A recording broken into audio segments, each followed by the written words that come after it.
नमस्कार। आज हम डिस्कस करेंगे जीके के इंपॉर्टेंट क्वेश्चन। इसमें हर एक सेक्शन को जो है वो इंक्लूड किया गया है। आपका एचपी जीके भी इंक्लूड है और अदर जीके भी इंडिया के इंक्लूड है। तो फॉरेस्ट गार्ड का जो एग्जाम है वहाँ पर डेफिनेटली आपको हेल्प मिलेगी। आने वाला कांस्टेबल का एग्जाम है वहाँ पर भी आपको हेल्प मिलेगी। तो अभी हम क्वेश्चन नंबर 31 से हम स्टार्ट करेंगे। 31 में सबसे पहले पूछा गया है when is world yoga day celebrated. तो वर्ल्ड योगा डे कब मनाया जाता है? सभी को पता है कि 21 जून को जो है वो वर्ल्ड योगा डे मनाया जाता है। ऑप्शन डी जो है वो सही आंसर है। और भी ऐसे इंपॉर्टेंट डेज हैं जो आपको पता होने चाहिए, जैसे कि नेशनल यूथ डे कब मनाया जाता है। ये जनवरी 12 को मनाया जाता है और ये birth day of Swami Vivekananda है। यानी कि स्वामी विवेकानंद जी का जन्म इस दिन हुआ था, तो इसीलिए नेशनल यूथ डे जो है वो मनाया जाता है। इसके अलावा कई बार पूछा जाता है कि मार्टिर डे कब मनाया जाता है। महात्मा गांधी जी की मृत्यु इस दिन हुई थी जनवरी 30 को। मार्टिर जब नथुराम गोडसे ने गोली मारी थी जनवरी 30 को, तो इसीलिए मार्टिर डे जो है वो मनाया जाता है। कई बार ये क्वेश्चन पूछ लिया जाता है कि वर्ल्ड रेडियो डे कब मनाया जाता है। तो वर्ल्ड रेडियो डे फरवरी 13 को मनाया जाता है। कई बार ये क्वेश्चन होता है नेशनल हैंडलूम डे कब मनाया जाता है। तो नेशनल हैंडलूम तो हमने गिरास पत्रिका में डिस्कस किया था, ये आप जल्दी से कमेंट करके बता दीजिए कि कब मनाया जाता है। इंटरनेशनल योगा डे के अलावा और भी इम्पोर्टेंट डे है, जैसे कि अप्रैल महीने में एक इम्पॉर्टेंट डे मनाया जाता है और मार्च महीने में भी एक इम्पॉर्टेंट डे मनाया जाता है। मार्च 22 को वर्ल्ड वाटर डे मनाया जाता है और अप्रैल 22 को जो है वो अर्थ डे मनाया जाता है। तो इन सभी दिनों को आप याद रखिएगा, एग्जाम में कहीं ना कहीं पर डेफिनेटली हेल्प मिलेगी। व्हाट इज सारस? सारस एक क्या है? सारस के बारे में आपको पता होना चाहिए। देखो सारस क्या है? सारस एक एयरक्राफ्ट है। एयरक्राफ्ट यानी कि ऑप्शन बी जो है इसका सही आंसर होगा। सारस के बारे में आपको पता चल गया कि ये एक एयरक्राफ्ट है। परंतु कुछ और ऐसे क्वेश्चन हैं जो पूछे जाते हैं एग्जाम में। कई बार जैगुआर के बारे में पूछते जाते हैं कि जैगुआर क्या है। तो जैगुआर भी एक एयरक्राफ्ट ही है, इसका भी आपको नाम पता होना चाहिए। कई बार डीआरडीओ के बारे में पूछ लिया जाता है। डीआरडीओ की फुल फॉर्म है defence research and development organisation. इसकी स्थापना 1958 में हुई थी। इसका हेडक्वार्टर न्यू दिल्ली में स्थित है। ये सब आप याद रखिए। आगे पूछा गया है Garo tribe reside in which state of India. तो गारो ट्राइब जो है वो हिमाचल प्रदेश इंडिया के कौन से स्टेट में रिसाइड करती है। देखो ट्राइब्स के बारे में ना इस फॉरेस्ट गार्ड के एग्जाम में पूछा जा सकता है। तो गारो ट्राइब कहाँ पर रिसाइड करती है? ये मेघालय में रिसाइड करती है। ऑप्शन सी सही आंसर है। अब देखो मेघालय में इंपॉर्टेंट कौन कौन सी ट्राइब्स हैं। वैसे तो बहुत सारी ट्राइब्स देखने को मिल जाएंगी, परंतु मेघालय में एक तो गारो ट्राइब हो गया, एक जंतिया ट्राइब हो गया, खसी ट्राइब हो गया। ये इंपॉर्टेंट ट्राइब्स आप मेघालय की याद रखिएगा। अब मेघालय के अलावा एक और ट्राइब एग्जाम में पूछ लेते हैं, भील ट्राइब कौन सी है। भील ट्राइब कहाँ पर होती है? भील ट्राइब देखो राजस्थान में भी पाई जाती है और राजस्थान के अलावा जो है ये गुजरात में भी पाई जाती है। भील ट्राइब जो है वो आंध्र प्रदेश में देखने को भी मिलती है। तो ये थोड़ा थोड़ा ट्राइब के बारे में याद रखिएगा। अगर आपके पास कोई किताब है जिसमें ट्राइब्स के बारे में दिया है तो एक बार इसके बारे में जरूर पढ़ लीजिएगा। आगे पूछा गया है from which country did India borrow the concept of 5 year plan. अभी ये क्लैरिकल के एग्जाम में पूछा गया था कि कहाँ से 5 ईयर प्लान बोरो किए गए हैं। क्लैरिकल नहीं, सॉरी, ये पूछा गया था अभी जेल सुप्रिटेंडेंट के एग्जाम में। सुप्रिटेंडेंट जेल असिस्टेंट का जो एग्जाम था। तो देखो इसका सही आंसर होगा option B, former USSR. Option भी यही थी। अब यूएसएसआर से जो है हमने क्या किया है, 5 ईयर प्लान अडॉप्ट किया है। और भी पूछ लिया जाता है, जैसे कि बेसिक बेसिक मैं आपको बताता हूँ कि फंडामेंटल राइट कहाँ से अडॉप्ट किए गए हैं। फंडामेंटल राइट जो है वो यूएसए के कॉन्स्टिट्यूशन से अडॉप्ट किए गए हैं। Directive principle of state policy कहाँ से अडॉप्ट किए गए हैं? तो ये आयरिश कॉन्स्टिट्यूशन से अडॉप्ट किए गए हैं, आयरलैंड के कॉन्स्टिट्यूशन से। और इसके अलावा फंडामेंटल ड्यूटीज़ भी इंपॉर्टेंट है। फंडामेंटल ड्यूटीज़ जो है वो कहाँ से अडॉप्ट की गई हैं? तो ये यूएसएसआर से, जिसको अभी रशिया के नाम से भी बोलते हैं, तो वहीं से जो है ये अडॉप्ट किए गई हैं। तो ये सब आप याद रखिएगा जो इंपॉर्टेंट मैंने बताए। पंचवर्षीय योजना हो गया, जिसके अलावा fundamental right, fundamental duties, directive principle of state policies, ये सब याद रखें। आगे क्वेश्चन पूछते हैं who is the present chief justice of supreme court of India. तो ये उस टाइम की बात है, उस टाइम दीपक मिश्रा होते थे, परंतु अभी जो है वो चीफ जस्टिस चेंज हो गए हैं। तो प्रेजेंट टाइम में एन.वी. रमाना जो है वो चीफ जस्टिस हैं। कौन सा कहाँ के? सुप्रीम कोर्ट ऑफ इंडिया के। अभी जो है हिमाचल प्रदेश हाई कोर्ट के नए चीफ जस्टिस भी अपॉइंट किए गए हैं। तो इनका क्या नाम है? तो मोहम्मद रफ़ीक जो है वो हिमाचल प्रदेश हाई कोर्ट के नए चीफ जस्टिस बने हैं। हिमाचल प्रदेश के नए गवर्नर भी चुने गए हैं। तो गवर्नर कौन है? तो गवर्नर जो है वो बनाया गया है राजेंद्र विश्वनाथ आर्लेकर को। तो ये आप बेसिक बेसिक कॉन्सेप्ट याद रखिए, यहाँ से एक आधा क्वेश्चन पूछ लिया जाता है। आगे पूछते हैं in which state of India is Kolar gold mine situate. तो ये जो कोलार गोल्ड माइंस हैं ये कहाँ पर स्थित हैं? ये कर्नाटका में स्थित है। ऑप्शन ए जो है वो सही आंसर है। कर्नाटका में स्थित है कोलार गोल्ड माइंस। और भी गोल्ड माइंस हैं जो कि एग्जाम पॉइंट ऑफ व्यू से फेमस है। पहले तो एक और बात आपको साथ में याद रखनी है कि कोलार माइंस जो है वो गोल्ड के लिए फेमस है। ठीक है, ये पता चल गया गोल्ड के लिए फेमस है। जादूगोड़ा माइंस कहाँ पर है? जादूगोड़ा माइंस जो है ये झारखंड में पड़ती हैं। जवार माइंस कहाँ पर है? तो जवार माइंस जो है वो कहाँ पर पड़ती हैं? राजस्थान में ये माइंस पड़ती हैं। बालाघाट माइंस कहाँ पर पड़ती हैं? बालाघाट माइंस जो है वो मध्य प्रदेश में पड़ती हैं। तो ये आप इंपॉर्टेंट माइंस के बारे में याद रखिए। आगे पूछते हैं लिस्बन किस देश की राजधानी? तो लिस्बन किस देश की कैपिटल है, ये आपको पता होना चाहिए। तो लिस्बन जो है ये पुर्तगाल की राजधानी है। पोर्टुगीज ऑप्शन सी, पुर्तगाल जो है वो सही आंसर है। अब इंपॉर्टेंट कैपिटल्स जो है वो एग्जाम में कई बार पूछी गई हैं और ये क्वेश्चन जो है बिल्कुल कॉमन क्वेश्चन है। अब यहाँ पर ऑप्शंस में क्या क्या दिया गया है? स्पेन दिया गया है, सबसे पहले स्पेन की कैपिटल है मैड्रिड में। ऑस्ट्रिया दिया गया है, ऑस्ट्रिया की कैपिटल है वेना में। पुर्तगाल दिया गया है, पुर्तगाल की कैपिटल है लिस्बन में। और डेनमार्क दिया गया है, डेनमार्क की कैपिटल है कोपेनहेगन में। तो ये सब आप इंपॉर्टेंट कंट्रीज, 4 कंट्रीज होगी, 4 कंट्रीज की कैपिटल होगी, इनके बारे में हो गया। इसके अलावा ईरान की कैपिटल कहाँ पर है? ईरान की कैपिटल तेहरान में है। इराक की कैपिटल बगदाद में है। इटली की कैपिटल कहाँ पर है? रोम में है। जापान की कैपिटल कहाँ पर है? टोक्यो में है। अभी जो 2020 के ओलंपिक हुए थे वो कहाँ पर हुए थे? वो टोक्यो में हुए थे। कजाकिस्तान की कैपिटल कहाँ पर है? अस्थाना में कजाकिस्तान की कैपिटल है। और भूटान की कैपिटल कहाँ पर है? थिम्पू भूटान की कैपिटल है। बांग्लादेश की कैपिटल ढाका है। फिलीपींस की कैपिटल मनीला है। तो ये सब आप याद रखिए। अगला क्वेश्चन देखते हैं क्या पूछा गया है। To which game Hima Das is associated? तो हिमा दास जो है वो किस खेल से संबंधित है? ये दौड़ से संबंधित है। ऑप्शन ए दौड़ जो है वो सही आंसर होगा।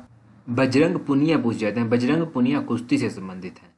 विश्वनाथ आनंद पूछ जाते हैं, ये शतरंज से संबंधित है। पीवी सिंधु जो है वो बैडमिंटन से संबंधित है। पीवी सिंधु जो है वो पहली ऐसी भारतीय महिला बनी है जिन्होंने 2 बार जो है वो ओलंपिक में मेडल जीता है। ये तो हमने घिराज पत्रिका में पढ़ा था अभी कल ही। अगला क्वेश्चन देखिए, गुरु का लाहौर कहाँ स्थित है? गुरु का लाहौर जो है ये कहाँ पर है? ये बिलासपुर में पड़ता है। ऑप्शन डी बिलासपुर जो है वो सही आंसर है। अब गुरु का लाहौर कहाँ पर है? बिलासपुर में स्थित है। बिल्कुल सही बात है कि ये बिलासपुर में है। यहाँ से पूछा जाता है कि लिप्टन मेमोरियल कहाँ पर है? लिप्टन मेमोरियल जो है ये नाहन में स्थित है। भूरी सिंह म्यूजियम कहाँ पर है? ये चंबा में स्थित है। इसकी स्थापना 1908 में की गई थी। पर्वतारोहण संस्थान कहाँ पर है? ये मनाली में स्थित है। फिश ब्रीडिंग फार्म कहाँ पर है? ये देवली में स्थित है। देवली बिलासपुर में पड़ता है। ये अड़ीखट के किनारे स्थित है। अगर किसी को आपसे एग्रीकल्चर से रिलेटेड क्वेश्चन पूछना हो कुछ, तो वो पूछ लेगा कि कृषि सहकारिता स्टाफ प्रशिक्षण कहाँ पर है? तो कृषि सहकारिता स्टाफ प्रशिक्षण संस्थान जो है ये सांगटी में स्थित है। सांगटी शिमला में पड़ता है। तो ये सब याद रखना है। आगे क्या पूछा जाता है? आगे पूछा जाता है हिमाचल प्रदेश में राज्यसभा की कितनी सीटें हैं? तो हिमाचल प्रदेश में राज्यसभा की जो है वो कितनी सीटें हैं? आपको पता होना चाहिए कि 3 सीटें राज्यसभा की हैं। लोकसभा की 4 सीटें हैं। विधानसभा की 68 सीटें हैं। किन्नौर जिले से विधानसभा की 1 सीट है। लाहौल स्पीति से विधानसभा की 1 सीट है। सबसे अधिक डिस्ट्रिक्ट कांगड़ा से हैं 15 सीटें। उसके बाद डिस्ट्रिक्ट शिमला आता है 10 सीटें। उसके बाद डिस्ट्रिक्ट मंडी आता है 8 सीटें। और अपने अपने डिस्ट्रिक्ट्स की भी आप साथ में याद रखिए, ताकि ये डिस्ट्रिक्ट 5 डिस्ट्रिक्ट कवर हो गए, बाकी 6-7 डिस्ट्रिक्ट आप खुद से कवर कर लीजिए। आसानी से आपके 12 डिस्ट्रिक्ट कवर हो जाएंगे। आगे पूछा जाता है व्हाट इज लोसर? लोसर क्या है? लोसर देखिए एक फेस्टिवल का नाम है। तो लोसर फेस्टिवल है। इस क्वेश्चन को वैसे स्क्रैप किया गया था क्योंकि लोसर जो है वो विलेज भी है एक। अब देखिए लोसर हम फेस्टिवल मान के चले हैं कि फेस्टिवल है। यहाँ पर कहाँ पर ये फेस्टिवल मनाया जाता है? ये किन्नौर में भी मनाया जाता है और लाहौल स्पीति में भी ये फेस्टिवल मनाया जाता है। अगला क्वेश्चन देखिए, अगले क्वेश्चन में क्या पूछा गया है। In which district Andhra hydel project situated? ये जो आंध्रा जल विद्युत परियोजना है ये कहाँ पर स्थित है? आंध्रा जल विद्युत परियोजना जो है वो शिमला में स्थित है। ऑप्शन बी जो है वो सही आंसर है। अब शिमला में स्थित है ये आंध्रा जल विद्युत परियोजना। अब ये आंध्रा किसकी सहायक है? आंध्रा जो है पब्बर की सहायक नदी है। पब्बर किसकी है? पब्बर यमुना में जाकर मिलती है। आंध्रा प्रोजेक्ट जो है वो कितने मेगावाट का है? 16.95 मेगावाट का प्रोजेक्ट है। इसी तरह और भी प्रोजेक्ट हैं, जैसे कि गिरी परियोजना हो गया। गिरी परियोजना जो है वो 60 मेगावाट की है, सिरमौर में है, गिरी नदी के ऊपर बनी हुई है।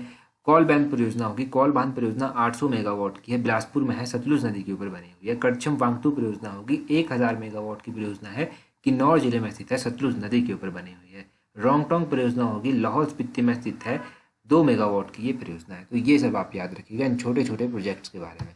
आगे पूछा गया है अंगा और छुबा क्या है? अंगा और छुबा क्या है आपको पता होना चाहिए। देखो अगर अंगा और छुबा की बात करें तो ये क्या है? ये ड्रेसेस हैं। ऑप्शन ए वस्त्र जो है वो सही आंसर है। अगर हम एग्जैक्टली बात कर लें कि अंगा क्या है, छुबा क्या है, तो छुबा की बात करते हैं सबसे पहले। ये मेल यानी कि पुरुषों के द्वारा पहने वाली जाने वाली ड्रेस है, ठीक है। और अंगा की बात करें तो ये अंगा भी जो है ये पुरुषों के द्वारा पहने जाने वाली ड्रेस है। ये छुबा अपर शिमला के लोगों के द्वारा डाला जाता है और अंगा जो है वो मंडी और कांगड़ा के लोगों के द्वारा डाला जाता है। तो ये आप इस ड्रेस के बारे में याद रखिए। अगर जैसे सदरी हो गया, गाची हो गया, चोलू हो गया, ये सब भी ड्रेसेस के टाइप हैं, ये तो आपको पता है, चोलू, चोला, ठीक है। तो ये सब भी आप याद रखिएगा। आगे पूछा गया है origin, who wrote the origin of species? Origin of species किसने लिखी है? तो ओरिजिन ऑफ स्पीसीज किताब जो है ये चार्ल्स डार्विन ने लिखी है। ऑप्शन डी जो है वो सही आंसर है। चार्ल्स डार्विन के द्वारा लिखी गई है ओरिजिन ऑफ स्पीसीज। तो यहाँ से कुछ खास नहीं, बस आप इतना ही याद रखिए। आगे देखिए क्या पूछा गया है। निम्नलिखित में से किस मुगल शासक ने पुनः जाजिया लगाया था? जाजिया का फिर से किसने इंट्रोड्यूस किया था? तो जाजिया फिर से लगाया गया था औरंगजेब के द्वारा। ऑप्शन बी जो है वो सही आंसर होगा।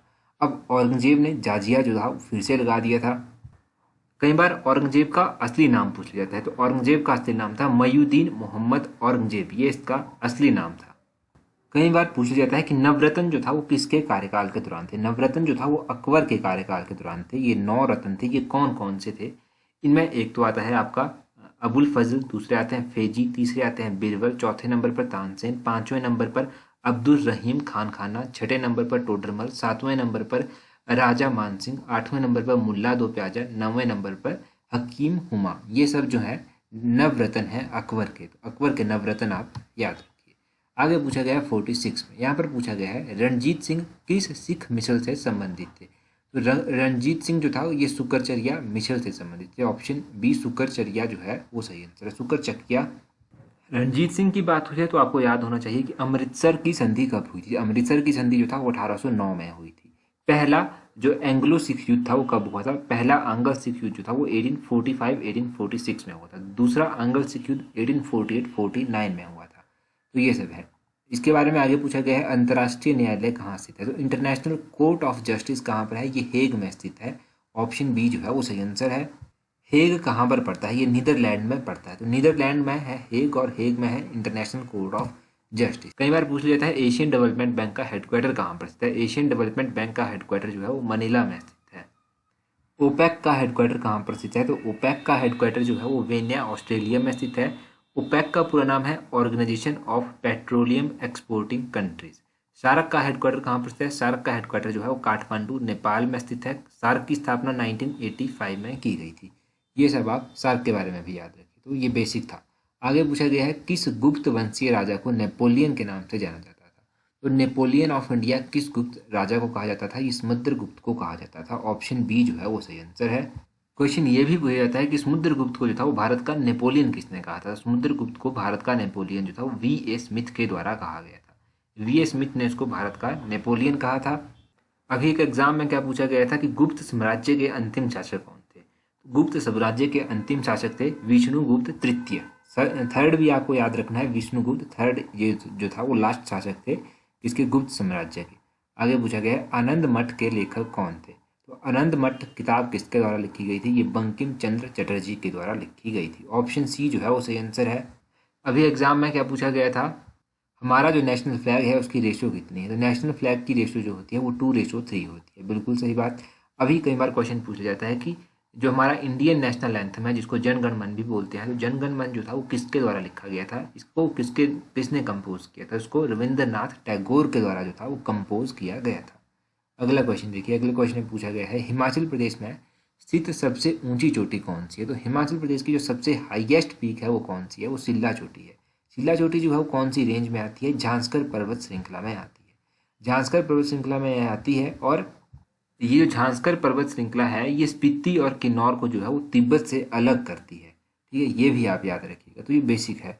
अगला क्वेश्चन देखिए। अगले क्वेश्चन में पूछते हैं हिमाचल प्रदेश में पुलिस ट्रेनिंग सेंटर कहाँ स्थित है? हिमाचल प्रदेश का जो पुलिस ट्रेनिंग सेंटर है वो कहाँ पर? डरोह में स्थित है। डरोह इसका सही आंसर होगा।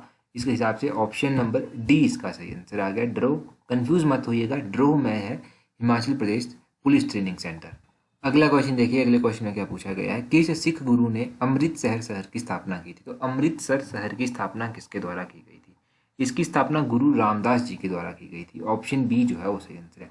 अब गुरु रामदास ने जो था वो अमृतसर की स्थापना की थी। कई बार पूछ जाता है कि सिख धर्म के प्रवर्तक कौन थे या फिर इसकी स्थापना किसने की थी? तो गुरु नानक देव जो था इसके प्रवर्तक माने जाते हैं। गुरुमुखी लिपि के जनक किसको माना जाता है? तो गुरुमुखी लिपि के जनक जो है वो गुरु अंगद को माना जाता है। अब अमृतसर शहर की स्थापना की गई गुरु रामदास के द्वारा। कब की थी इन्होंने स्थापना? तो 1577 में जो था इन्होंने इसकी स्थापना की थी। 1577 ईस्वी में इसकी स्थापना की गई गुरु रामदास जी के द्वारा। तो ये है बेसिक सा क्वेश्चन। आगे पूछा गया है बिनवा जल विद्युत परियोजना जो है किस जिले में स्थित है? बिनवा परियोजना के बारे में पता नहीं कितने क्वेश्चन हमने पढ़ लिए अभी 4-5 दिनों के अंदर। कल था कि बैजनाथ मंदिर बैजनाथ मंदिर जो है वो कौन सी नदी के किनारे स्थित है, बिनवा में है। एक एग्जाम में क्वेश्चन पूछा गया था बिनवा किसकी सहायक है, ये ब्यास की सहायक है। बिनवा जल विद्युत परियोजना कहाँ पर हुई, ये कांगड़ा में हुई। ऑप्शन बी सही आंसर। अब तो आप लोगों का ये क्वेश्चन कभी भी गलत नहीं होना चाहिए, क्योंकि जब 200 क्वेश्चन हमने एक साथ डिस्कस किए थे ना, तो वहाँ पर भी ये क्वेश्चन डिस्कस हुआ था बिनवा परियोजना के बारे में। अब बिनवा परियोजना की बात आई है, ये 6 मेगावाट की परियोजना है। बाकी परियोजनाओं के बारे में मैंने अभी आपको रिवाइज करवाया, परंतु चमेरा 1, चमेरा 2, चमेरा 3 परियोजना, ये तीनों परियोजना है, इनके बारे में आपको पता होना चाहिए कि ये चंबा में स्थित है और NHPC national hydro power corporation के द्वारा जो है इनको एग्जीक्यूट किया जा रहा है। तो ये भी आप याद रखिए चमेरा परियोजना के बारे में। आगे पूछा गया है विश्व जनसंख्या दिवस कब मनाया जाता है, तो वर्ल्ड पॉपुलेशन डे कब मनाया जाता है, ये जो है 11 जुलाई को मनाया जाता है। ऑप्शन बी सही आंसर है। अब 11 जुलाई को मनाया जाता है आपका वर्ल्ड पॉपुलेशन डे। इसके अलावा वर्ल्ड पॉपुलेशन डे के अलावा जो है और भी इम्पोर्टेंट डे हम डिस्कस कर लेते हैं, जैसे कि वर्ल्ड एड्स दिवस कब मनाया जाता है, ये दिसंबर 1 को मनाया जाता है वर्ल्ड एड्स दिवस।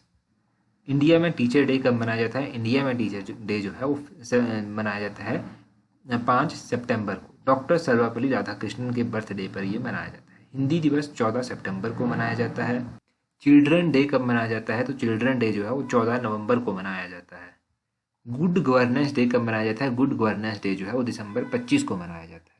तो ये सब आप याद रखिए। आगे पूछा गया है question Kaziranga national park the famous sanctuary of Assam is famous for. तो खजरंगा देखो, ये जो प्रसिद्ध अभ्यारण्य है ये किसके लिए प्रसिद्ध है। खजरंगा पहले है कहाँ पर, ये असम में स्थित है। अब असम में ये स्थित है, ये किसके लिए स्थित है, ये राइनोस के लिए स्थित है, एक सींग वाले गैंडों के लिए ये फेमस है। ऑप्शन ए इसका सही आंसर होगा। और भी ऐसे इंपॉर्टेंट नेशनल पार्क हैं, इंपॉर्टेंट सेंचुरीज हैं जो आपको पता होनी चाहिए, जैसे कि गिर फॉरेस्ट हो गया। गिर फॉरेस्ट कहाँ पर है, गिर वन्य जो अभ्यारण्य है ये गुजरात में स्थित है। दुधवा नेशनल पार्क कहाँ पर स्थित है, दुधवा नेशनल पार्क उत्तर प्रदेश में स्थित है। कॉर्बेट नेशनल पार्क कहाँ पर है, ये उत्तराखंड में स्थित है।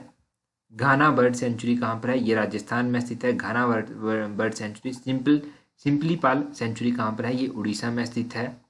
तुंगभद्रा सेंचुरी कहाँ पर है, तुंगभद्रा सेंचुरी जो है वो कर्नाटका में स्थित है। तो ये बेसिक है, ज़्यादा डीप में जाने की जरूरत नहीं है, बस इतना ही याद रखिए। अच्छा, एक क्वेश्चन का आंसर कमेंट करके बताइए कि नागनी टेम्पल जो है वो कहाँ पर स्थित है। नागनी टेम्पल कहाँ पर स्थित है, ये क्वेश्चन हमने गिरिराज पत्रिका में डिस्कस किया था। नागनी मंदिर की स्टोरी जो था हमने दूसरे चैनल पर भी डिस्कस की थी अपने। दूसरा चैनल अगर अभी तक आपने सब्सक्राइब नहीं किया तो उसको सब्सक्राइब कर दें, ताकि आने वाली वीडियोस की नोटिफिकेशन आपको मिलती रहे, जहाँ पर हम हिमाचल की स्मॉल स्टोरीज डिस्कस करते हैं। तो ये था सब आज। So that's all for today. Thank you very much for watching and listening it very patiently.